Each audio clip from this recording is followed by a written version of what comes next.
On July 24th, 1915, just before 6:30 in the morning, on the Clark Street dock of the Chicago River, a young woman named Anna Meinert joins the crowd already pressing towards the SS Eastland. She just turned 20 years old. She works the factory floor in Cicero, Illinois. She has been looking forward to this day for months, the company's annual summer picnic. Michigan City, Indiana, a band in a park, a day on the water, the first real day off since the year began. She boards with her friends. They find a spot on the upper deck.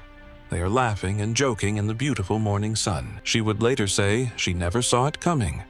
One moment, the deck was level. Then the boat lurched to one side and she gasped for breath.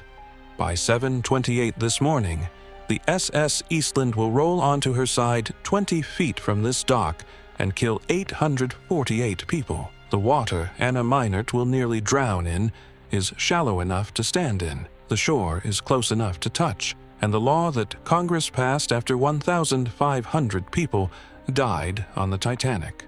The law designed to make sure it never happened again is part of what will kill them. More Americans will die this morning than died on the Titanic. The ship will never move an inch from the dock. The Eastland was not a new ship in 1915.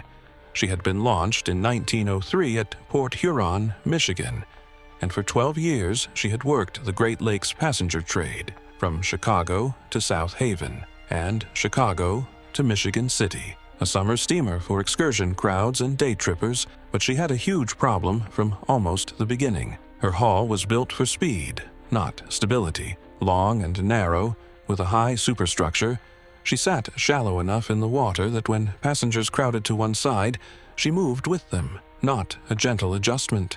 A deliberate rolling lean that required the engineers below to pump ballast water from tank to tank just to keep her level. The damage reports existed. In 1904, her second season, a federal inspector noted that she listed with her passengers and recommended her capacity be reduced. It was not. In 1906, a naval architect submitted a formal warning that without structural modification, the Eastland posed a danger to everyone aboard. Nothing was done. She continued to sail, continued to list, continued to be certified. Then, in April of 1912, the Titanic sank. 1,500 people dead in the North Atlantic. Not enough lifeboats for half the passengers on board. The world recoiled. The United States Congress passed the La Follette Seamen's Act. Every passenger vessel in American waters would now carry enough lifeboats and life rafts for every person aboard. No exceptions. The Eastland's owners complied. By the summer of 1915, she was carrying 5 additional lifeboats and 37 life rafts. Hundreds of pounds of new equipment bolted to her upper decks. On a ship already prone to rolling with the weight of her passengers, they had added permanent weight at the top. In May of 1915, Federal Steamboat Inspector Robert Reed certified her fit for service.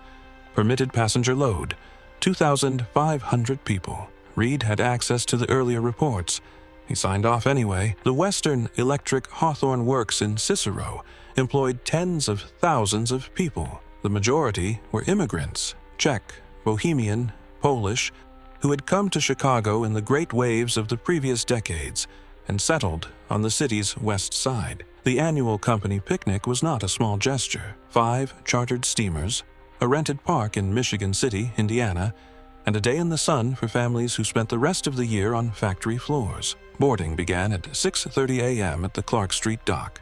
The gangplanks went down and the passengers came aboard. Young women in summer dresses, men in their good shirts, families with children. They crowded to the riverside of the deck to watch the activity on the dock. At 6:41, the Eastland listed to port. Chief Engineer Joseph Erickson opened the starboard ballast tanks to correct it.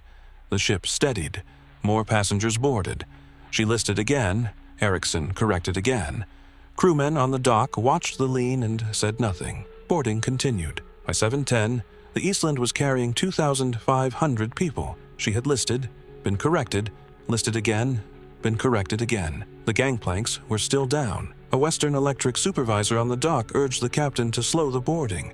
He was told the ship was under the authority of her officers. The boarding continued. At 7:10, the list stood at 10 degrees. Refrigerators in the galley began to slide. In the engine room, loose tools moved across the floor. On the tilting deck, passengers gripped the rail and laughed. Some moved instinctively toward the high side, and their weight drove the lean deeper. Erickson flooded the port ballast tanks to pull her back. She moved, not back to level, further to port. At 7:20, the list reached 20 degrees. A tugboat captain watching from the river later testified that he believed the ship was going over. He could not understand why no one on the dock was giving the order to clear her. No order came, no announcement, no instruction to move, to disembark, to do anything at all. At 7:23, the list was 25 degrees. In the lower passenger decks, people were no longer standing. They were sliding. They grabbed at columns, at one another, at anything bolted to the floor. Some were still laughing, uncertain whether this was ordinary, whether ships always moved like this. Many of them had never been on a ship before that morning. At 7:28, the river water reached the level of the lower portholes. It pushed through the open windows in a thin, cold sheet, and, without any further warning, without a sound the people above could hear over the noise of the crowd, the SS Eastland rolled onto her port side. She went over in less than a minute. The hull came to rest on the river bottom. Her starboard side faced the sky. The gangplanks, still attached to the dock, hung at the angle of the disaster. The surface of the Chicago River was 20 feet above the people now sealed inside her. The nearest shore was close enough that the people on the dock could read the name on her hull. The Eastland had not moved 50 feet from where she was moored. The dock was already full of people who watched it happen. Workers waiting to board the other 4 ships. Family members who had come to wave them off. Bystanders who had stopped to watch the morning departures. They watched the Eastland go over, and then they jumped in. Some went in to pull people out. Some went in because they had fallen.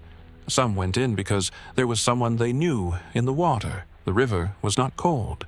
It was July, but it was 20 feet deep, and the current moved. And many of the Czech and Bohemian workers from Cicero had not grown up near water. They had come from landlocked towns in Central Europe. They were factory workers on a picnic. They could not swim. Inside the overturned hull, those who had been on the lower decks when she rolled were trapped in whatever air remained. The river had pushed through the portholes and the open gangway doors. The trapped could hear the rescuers cutting through the steel above them. The rescuers could hear the voices below. Crews worked with acetylene torches, cutting holes through the starboard hull to reach them. Some were brought out alive. Many were not reached in time. By mid-morning, the Chicago River was still. 848 people were dead. Among them, 22 families in which not one member survived. No one left to identify the bodies, no one left to claim them. The 2nd Regiment Armory on Washington Street, 2 blocks from the river, was opened as a temporary morgue. Bodies were laid in rows on the floor, numbered, photographed, catalogued. In Cicero, entire streets were silent. Houses stood empty. Whole families had left for the picnic and had not come back. Neighbors moved from door to door. A community that had crossed an ocean to build something had been taken apart in 18 minutes on a Tuesday morning. The Chicago coroner's jury convened within days. Its verdict named 5 men.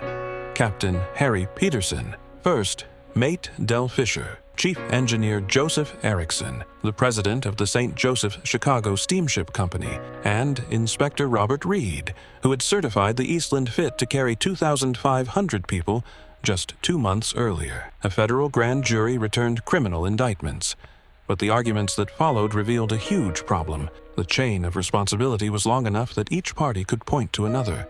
The company to the inspector to the law to the Titanic. The Eastland's instability had been documented across more than a decade, and yet the La Follette Act had required more lifeboats.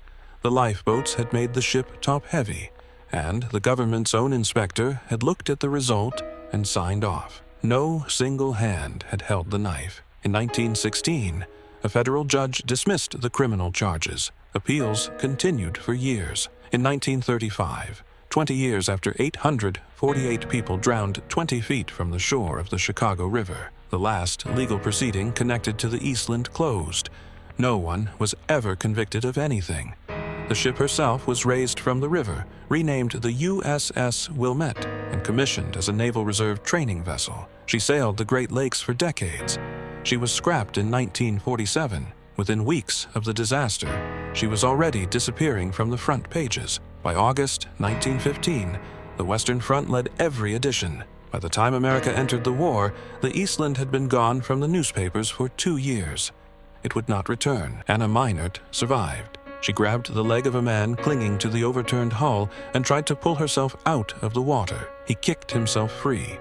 2 strangers eventually pulled her to safety. Her friends did not come home. She gave one interview about it in her life. To a Chicago Tribune reporter 50 years later, she could still see all of it. The water seeping through the portholes, the lurch, the boot that kicked her loose. She never forgot a moment of it. 848 dead, 22 families with no one left to claim them. The deadliest single-day disaster in the history of Chicago. The worst peacetime maritime catastrophe in American history. In a city that has never forgotten the Great Fire. In a country that has never forgotten the Titanic. The Eastland is the one they forgot.